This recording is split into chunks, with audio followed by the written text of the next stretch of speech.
It's December the 22nd, 2021, and our reading today in 2 Chronicles is chapter 10. Rehoboam went to Shechem, for all the Israelites had gone there to make him king. When Jeroboam, son of Nebat, heard this, he was in Egypt, where he'd fled from King Solomon. He returned from Egypt. So they sent for Jeroboam, and he and all Israel went to Rehoboam and said to him, "Your father put a heavy yoke on us, but now lighten the harsh labor and the heavy yoke he put on us, and we will serve you." Rehoboam answered, "Come back to me in 3 days." So the people went away. Then King Rehoboam consulted the elders who had served his father Solomon during his lifetime. "How would you advise me to answer these people?" he asked.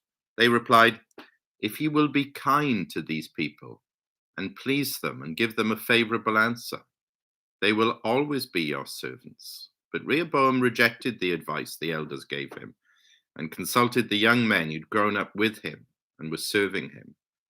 He asked them, "What is your advice? How should we answer these people who say to me, 'Lighten the yoke your father put on us'?"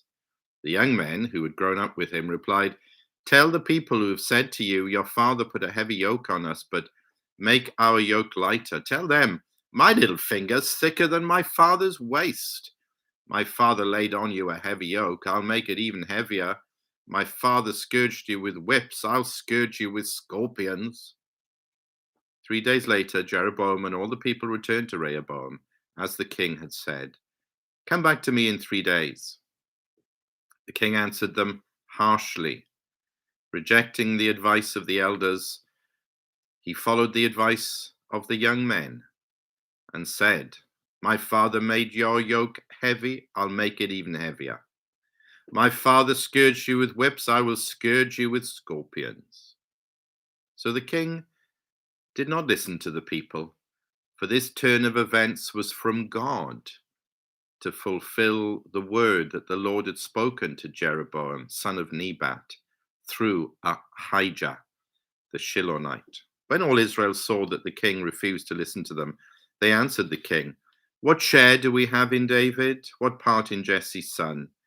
To your tents, O Israel, look after your own house, O David." So all the Israelites went home. But as for the Israelites who were living in the towns of Judah, Rehoboam still ruled over them. King Rehoboam sent out Adoniram, who was in charge of forced labor, but the Israelites stoned him to death. King Rehoboam, however, managed to get into his chariot and escape to Jerusalem.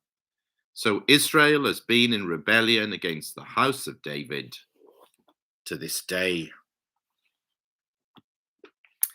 Amen. Now, of course, we've seen this story before in detail, almost word for word, back in 1 Kings chapter 12. But now, as we know the context of 2 Chronicles, now this is very much looking forward and to the time when these returning exiles will be involved in the pretty tough business of rebuilding the promised land.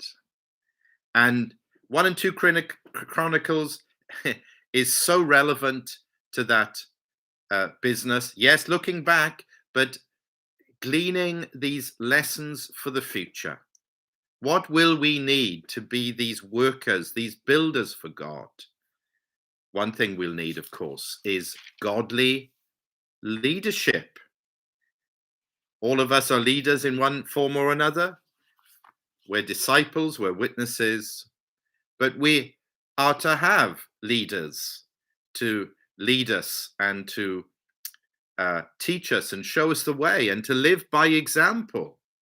And I guess the lesson of this chapter is not to do all of that, not like Rehoboam. So it's a warning. It's a solemn warning how not to be a leader.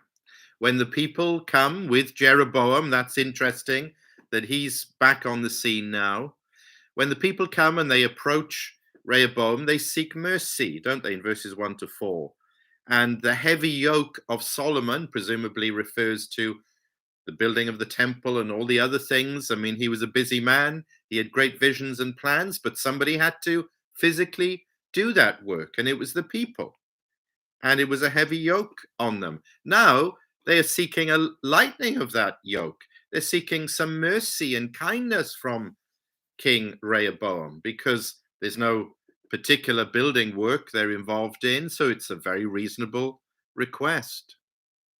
Interestingly, Rehoboam doesn't know what to say.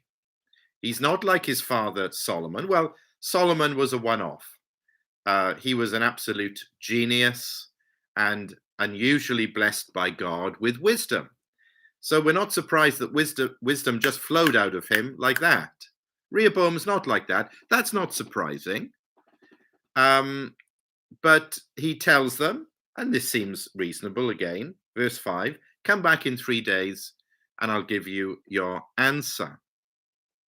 And he consults. That's a good thing, isn't he? The elders and the younger men. He consults the elders. Now, these men are genuinely wise. Old people aren't always wise, but the elders, they are in this position because they are wise.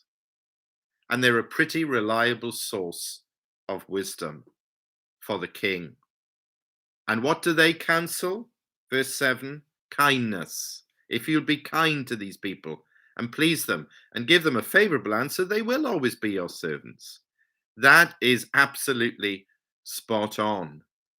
But Rehoboam, he rejects the wise words of these older men in favor of the harsh, silly, immature words of his own pals. Verse 10, the young men who'd grown up with him. There was a distance between him and the elders, and he was suspicious of them. The old guard, the old ways, that's a very common way of thinking today. But the young people, the young men, my friends, my pals, what do you say? Oh, that's trendy. That's good. That's what I like. It appealed to his own way of thinking, to be harsh, to be strong, to push the people around. So he accepts that, verse 11, and then imposes that upon the people. The result, of course, is absolutely disastrous. He is unable to discern who and what is wise, because verse 15, the king did not listen. That's the folly of Rehoboam. He did not listen. And the result is disastrous. Conflict, division, murder, rebellion. That's almost the last word of the chapter. Ongoing rebellion. Israel has been in rebellion against the house of David to this day. Just go back to verse 15 and read the whole of that verse. So the king did not listen to the people, for this turn of events was from God to fulfill the word that the Lord had spoken to Jeroboam, son of Nebat, through Ahijah the Shilonite. If you've been with us on this incredible journey from Genesis 1:1, that phrase, for this turn of events was from God, has popped up occasionally from time to time. It's like the curtain is taken aside and we see the workings of God in all of these things. Rehoboam did what Rehoboam wanted to do, and it was bad, and the results were very sad. But actually, this was God working through Rehoboam's decision, because this is partly how God works to bring judgment upon his people when they wander away from him. So how important then to learn this lesson in the Christian life, in Christian ministry, not to be like Rehoboam, not to be one who doesn't listen to wisdom. Don't be like that. Be like this. Listen to this wise word from God. Hebrews 12, verse 14. Make every effort to live in peace with all men and to be holy.